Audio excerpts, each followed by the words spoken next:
¿Alguna vez te has preguntado cuál es el lugar de origen de la música que amas? Bueno, pues si tus géneros favoritos son el rock, el pop, el rhythm and blues, el hip hop, el jazz, el soul o cualquiera de sus variantes, déjame decirte que todos estos géneros tienen influencias de un mismo lugar: África. La música para los africanos es un acto de magia que los conecta con sus tradiciones, la naturaleza y el mundo que los rodea. Se cree que desde las primeras comunidades de cazadores y recolectores ya se empleaban instrumentos musicales primitivos para usos ceremoniales y para comunicarse entre ellos. Se han encontrado flautas de hueso en diferentes partes de África que datan de aproximadamente 40,000 años en sitios arqueológicos. Hechas de huesos huecos, estas flautas producen sonidos a través de agujeros y eran probablemente utilizadas para acompañar danzas y ceremonias. También se encuentran los primeros instrumentos de percusión conocidos como idiófonos, hechos de piedra, conchas y madera, para producir sonidos percutidos. Algunos de estos idiófonos son antiguos sonajeros y campanas de metal.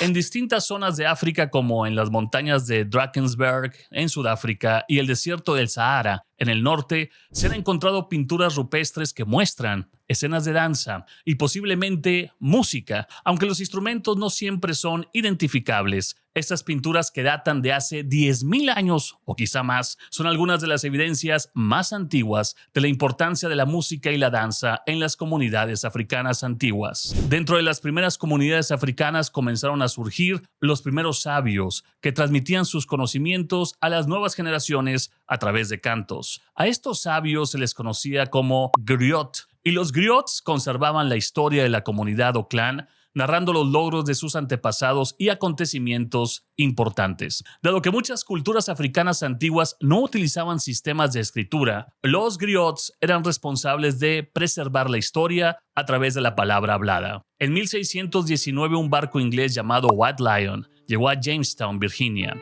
con unos 20 africanos esclavizados a bordo. Estos hombres y mujeres fueron comprados por los colonos y se convirtieron en los primeros africanos esclavizados en las colonias que eventualmente formarían los Estados Unidos. Con ese primer barco que llegó a las costas de Virginia, comenzaba el comercio de esclavos africanos en América, que conocería su fin hasta 200 años después, lamentablemente. Durante los primeros años, la esclavitud en las colonias americanas no era aún un sistema bien definido, y algunas personas de ascendencia africana lograban eventualmente obtener la libertad y algunos derechos. Sin embargo, con el tiempo, las leyes comenzaron a cambiar y a institucionalizar la esclavitud. Estos esclavizados eran transportados en condiciones inhumanas a través del Atlántico, en el pasaje medio, un viaje brutal que podía durar semanas o meses, en el que muchos morían debido a la deshidratación y enfermedades o a la violencia. Con el crecimiento de las plantaciones en el sur de las colonias, especialmente en Virginia, Carolina del Sur y Maryland, la demanda de mano de obra esclava aumentó. Las leyes comenzaron a codificar la esclavitud de manera más estricta. Durante el siglo XVII, varias colonias establecieron leyes que legalizaban y regulaban la esclavitud, permitiendo que los propietarios poseyeran a las personas esclavizadas de por vida y que esta condición se transmitiera a sus descendientes. Estas leyes también prohibían que los africanos y sus descendientes obtuvieran derechos como ciudadanos, separándolos completamente de la población blanca libre. La esclavitud se convirtió en una institución racializada, en la cual los africanos y sus descendientes eran considerados propiedades.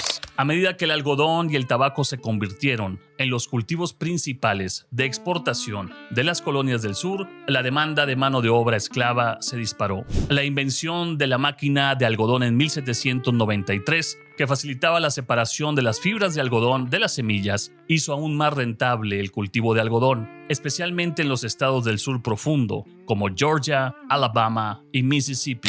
La economía de estas regiones se volvió completamente dependiente de la esclavitud, y a mediados del siglo XVIII, las plantaciones del sur empleaban a cientos de miles de personas esclavizadas. El sistema esclavista se convirtió en una parte crucial de la economía estadounidense y fue defendido por líderes políticos y económicos del sur, que lo veían como esencial para su prosperidad. De 3 aldeas africanas, Fula, Wolof y Mandingo, ubicadas en la costa oeste de África, trajeron esclavos, entre ellos algunos griots. Los esclavos viajaban en barcos encadenados, por lo que se conjetura que la única forma musical que podían interpretar era la vocal. A finales del siglo XVIII y comienzos del siglo XIX, había en las plantaciones esclavos que tocaban el violín, el banjo o flautas bastante primitivas. En concreto, el banjo casi se puede asegurar que es la versión de un instrumento similar de Senegal, de 5 cuerdas llamado halam. En los campos de algodón, volverá a ser acto de presencia el griot. En algún extraño momento de descanso o durante las labores cotidianas como transportar objetos pesados, trabajar la tierra, recuerdan los cantos de su país de origen, improvisando sus letras, contando con sus desgarradores gritos la vida de explotación, humillación y latigazos que están padeciendo. Se cree que este es el origen de las primeras canciones de blues, que en inglés hacen referencia a la tristeza o una profunda melancolía. Sus primeros cantantes fueron anónimos y probablemente cantaban acerca de las tierras que perdieron, de la libertad que les fue arrebatada y del dolor y sufrimiento que sufría su gente. En 1850, unos años antes del comienzo de la Guerra de Secesión, el Delta era una zona intransitable, llena de pantanos, cañaverales, bosques y animales salvajes. Allí y en esa época, la proporción del número de esclavos negros era de 5-1 con respecto a los residentes blancos. Sin embargo, en las ciudades importantes del estado de Mississippi, la población blanca duplica a la negra. Así pues, la inmensa mayoría de los esclavos estaban poco o nada influenciada por la vida y costumbre de las ciudades. En el mes de mayo de 1901, el arqueólogo Charles Peabody fue contratado por el Peabody Museum de la Universidad de Harvard, que hoy en día se puede visitar, para realizar unas excavaciones de antiguas tumbas indígenas. El señor Peabody, para llevar a buen fin su tarea, contrató a su vez a un grupo de trabajadores negros de Clarksdale para que se ocupara de las excavaciones. Según iban pasando las semanas, el arqueólogo empezó a prestar la misma atención a los posibles tesoros escondidos bajo la tierra como a la música que cantaban los trabajadores. Se percató de que interpretaban 3 tipos diferentes de canciones según los quehaceres cotidianos. El primer tipo de estos cantos tenían la función de coordinar los trabajos de excavación, a la manera de los marineros cuando sueltan amarras o de los percusionistas de una banda militar marcando el paso de una marcha a los soldados. El cantante líder entonaba una breve frase melódica, a la que respondía el resto de la cuadrilla con el propósito de mantener y estimular el ritmo del trabajo. La segunda categoría de canciones la interpretan cuando terminaban la jornada laboral y muchas de esas veces al ir caminando hacia el campamento. Normalmente contaban con un guitarrista que les acompañaba con sus armonías mientras interpretaban canciones como Just Because She Made Them Go, Go Eyes, con aires de ragtime. Los domingos intercambiaban este alegre y sincopado ritmo con sentidos himnos metodistas interpretados de forma coral y dirigidos normalmente por un solista. Y el tercer tipo de canción fue la que más sorprendió a Mr. Peabody. Esto fue lo que dijo. Más interesante humanamente hablando eran los versos de 2 líneas e improvisaciones más o menos canturreadas que parecían contener una línea melódica, pero sin un tono definido. Estas cantinelas y versos se referían a aspectos cotidianos de su vida y sus costumbres o a eventos improvisados en el momento. Con el propósito de insistir en algún tópico interesante, improvisaban sobre cualquier clase de cosas, pero era bastante habitual que dejaran traslucir sus propios sentimientos. Los argumentos de estas canciones estaban centrados en cómo la mala suerte aparecía en su vida muy a menudo, en historias de amor, en recuerdos de antiguas ocupaciones o en fantasear con una mejor vida profesional. Charles Peabody también contrató a negros lugareños como sirvientes y sus cantos le impresionaron aún más que los entonados por los trabajadores de Clarksdale, y lo cuenta de esta manera. Los cánticos que resonaban en el campo eran distintos a todo lo que yo había escuchado anteriormente. De todas maneras, el cantante era muy habilidoso, deslizándose por esa especie de himnos nativos. Lo mejor que escuché de este tipo de música fue una noche, cuando una negra estuvo cantándole a su hijo para que éste se durmiera. Ella tenía una gran voz y la canción era irreproducible, poseía intervalos raros y un extraño ritmo, pero era muy hermosa. Tenía un aire a una moderna griega cantando, pero haciéndolo mucho mejor. Yo solamente escuché una vez esa nana, pero algunas veces ella solía pasearse por los campos por la noche cantando fortísimo y llenándolos de ecos. No pude dejar a un lado aquella vez que visité la plantación del señor Stovall, allí en el Delta. Un empleado suyo, muy mayor, nos cantó en una oscura noche mientras estábamos sentados en la galería. Su voz poseía un timbre parecido al de una gaita tocando muy suave o al de un arpa de boca tocada legato. Tarareaba con un ritmo irregular palabras indefinidas y las notas, aparentemente en un número no mayor de 3, tenían unos intervalos menores que un semitono. El efecto no es que fuera monótono, sino que más bien era extraño, como si se tratara de música japonesa. Desde entonces no he escuchado nada igual. El historiador y musicólogo Samuel B. Charters realizó un largo viaje por África Occidental en 1974, visitando las tierras donde habitaron los africanos que fueron capturados como esclavos. Su viaje comenzó en Senegal y continuó bajando por la costa africana hasta alcanzar Camerún. El objetivo de Charters era la de tratar de desenterrar las raíces del blues en ese extenso territorio africano. Llegó a la conclusión de que, salvo algunos elementos que procedían de algunas músicas tribales africanas, el blues es en esencia un nuevo tipo de canción que nació con la nueva vida de los africanos en el sur de los Estados Unidos. La primera distinción entre las canciones que interpretaban los afroamericanos ya en el siglo XIX está entre los espirituales o canciones religiosas y las canciones mundanas o blues propiamente dicho, mientras que los espirituales se entonaban en la iglesia por un grupo de cantantes, contando además con el beneplácito de los blancos que veían estos cánticos menos peligrosos para el mantenimiento del status quo, ya que las letras se referían a la salvación en el más allá. El blues era interpretado por un solista y la temática era sobre los problemas cotidianos, el día a día. Ya centrados en el aspecto mundano y terrenal de esta música popular afroamericana, podríamos diferenciar entre los work songs o cantos de trabajo y los hollers. Los cantos de trabajo están asociados más a las cuadrillas de trabajadores negros o a las brigadas de prisioneros desparramados por las sucias y polvorientas carreteras del sur.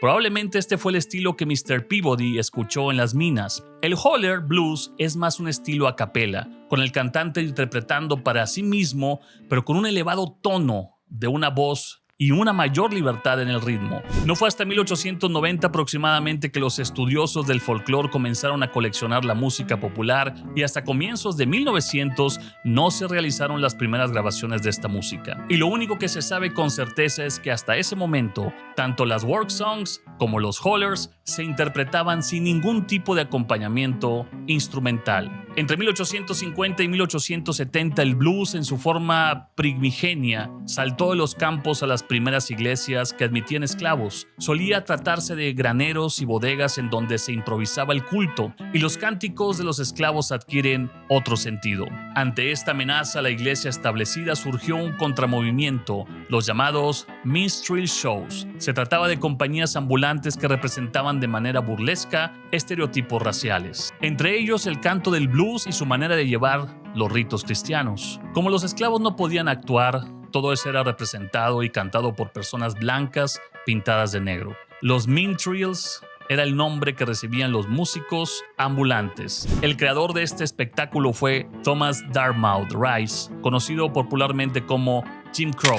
Con el final de la Guerra Civil se abrió la oportunidad para que los minstrel shows estuvieran compuestos solo por hombres afroamericanos. Algunos como Consolidated Spectacular y Colored Minstrels de Calenda fueron populares tanto en Estados Unidos como en Gran Bretaña a finales del siglo XIX. Estas compañías racializadas dieron la vuelta del espectáculo, eliminaron su aspecto racista y sobre todo incluyeron la interpretación de auténtica música blues. Estos espectáculos de juglares eran del único medio a finales del siglo XIX en donde los artistas afroamericanos podían presentarse. De manera que los campos, las iglesias y las caravanas teatrales fueron los primeros escenarios de la música blues. En ellos, el arco de diddley, un instrumento artesanal que se compone de una sola cuerda, y el banjo, ambos provenientes de África, ayudaron a transferir las técnicas de interpretación de aquel continente al vocabulario instrumental del blues temprano.